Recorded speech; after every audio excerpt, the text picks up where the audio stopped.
I must admit, I really love iQOO's resilience in making that gaming phone under rupees 30,000 possible for you guys. This is the iQOO Neo 7 and the effective price of this phone is under rupees 30,000. But to make that price happen, there's one big compromise. And to know about that compromise and about this phone, stay with me. I'm Arshad. You're watching Track It Tech English. Let's begin. What makes this a great gaming phone under rupees 30,000 is that new MediaTek Dimensity 8200 chip inside. Now this chip is based on a 4nm TSMC fabrication process and it's extremely powerful. Of course, we tested Antutu on it and we got the highest Antutu score that we've achieved in this price category. It scored higher than Redmi K50S 8100 and the Snapdragon 870 as well. But more importantly, in 3D Mark Wildlife stress test, which is my favorite test for stress testing the GPU, I got a stability score of 98.6%.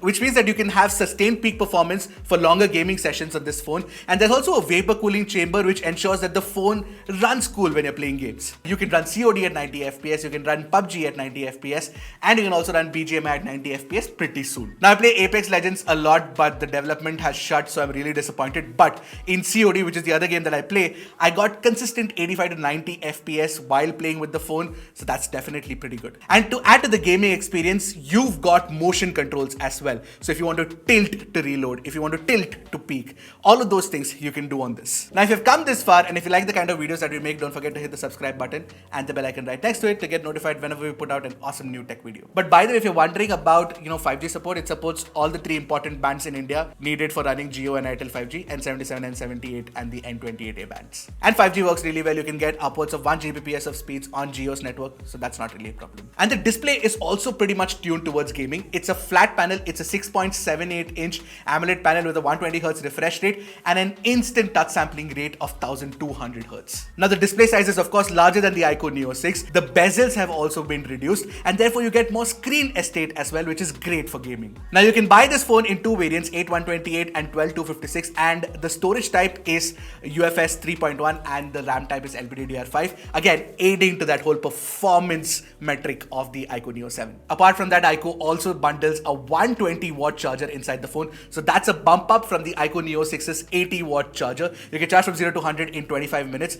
The 5000 mAh battery, I mean. And the battery life is also pretty good. The 8200 is a power efficient chip. I got about 6 to 7 hours of screen on time. Now coming back to the display, this display supports HDR10 Plus and you get HDR10 playback on Netflix. Plus the contrast ratio has also been slightly improved to 80,000:1 now, and therefore the blacks are blacker and the contrast is better, of course. So the display is one area where you won't be let down by the iQOO Neo 7. Now talking about the phone's design, it's not too different from previous iQOO phones that we have seen.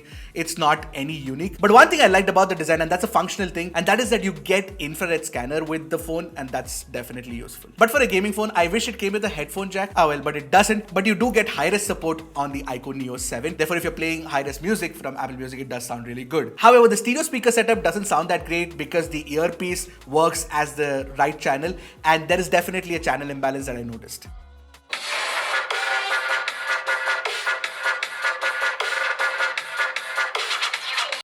So overall, when it comes to performance, battery and display, this phone definitely gets a thumbs up from me. Now what about the software, you ask? Well, it runs FunTouch OS 13 based on Android 13, and iQOO promises 2 years of software updates and 3 years of security updates as well. That's good, but FunTouch is not a very refined operating system. That's something that you have to keep in mind. Also, Hot App and Hot Game are available by default outside, and there's a ton of bloatware that's pre-installed. Again, you can uninstall them, but it's pre-installed. But remember the one thing that I said that iQOO had to make a compromise on, and that is, of course, there's no ultra-wide-angle camera in the setup. There's only a single primary 64MP Samsung GW3 sensor, which is the same sensor as the iQOO Neo 6, and a couple of other sensors, which is two 2MP sensors, macro and depth. But you know how I feel about macro and depth cameras, so I'm not going to talk about them. Primary camera performance, however, is very similar to the iQOO Neo 6. So in daylight shots, you get the typical iQOO colors, details are pretty good, and especially when you're shooting people and portraits, the pictures do come out well. HDR performance is something that iQOO takes from Vivo's algorithm, and HDR performance is generally very good on iQOO phones. Now, talking about video recording, from the primary camera, you get 4K 60 FPS video recording option, but stabilization is not there, so it kind of shakes. But in 4K 30 FPS, you do get ultra stabilization, so that's good. But the 16MP selfie camera in daylight is pretty good. Portraits also look pretty good. But the problem is that in low light performance, it sort of takes a hit. Interesting thing that I noticed about low light performance with the primary camera is that the iQOO Neo 6 actually takes slightly better low light pictures than the iQOO Neo 7. By the way, talking about the iQOO Neo 6, this phone's predecessor, it's also available in YouTube itself. Yeah, by that what I mean is that there's a product link out there. I should have tagged it below.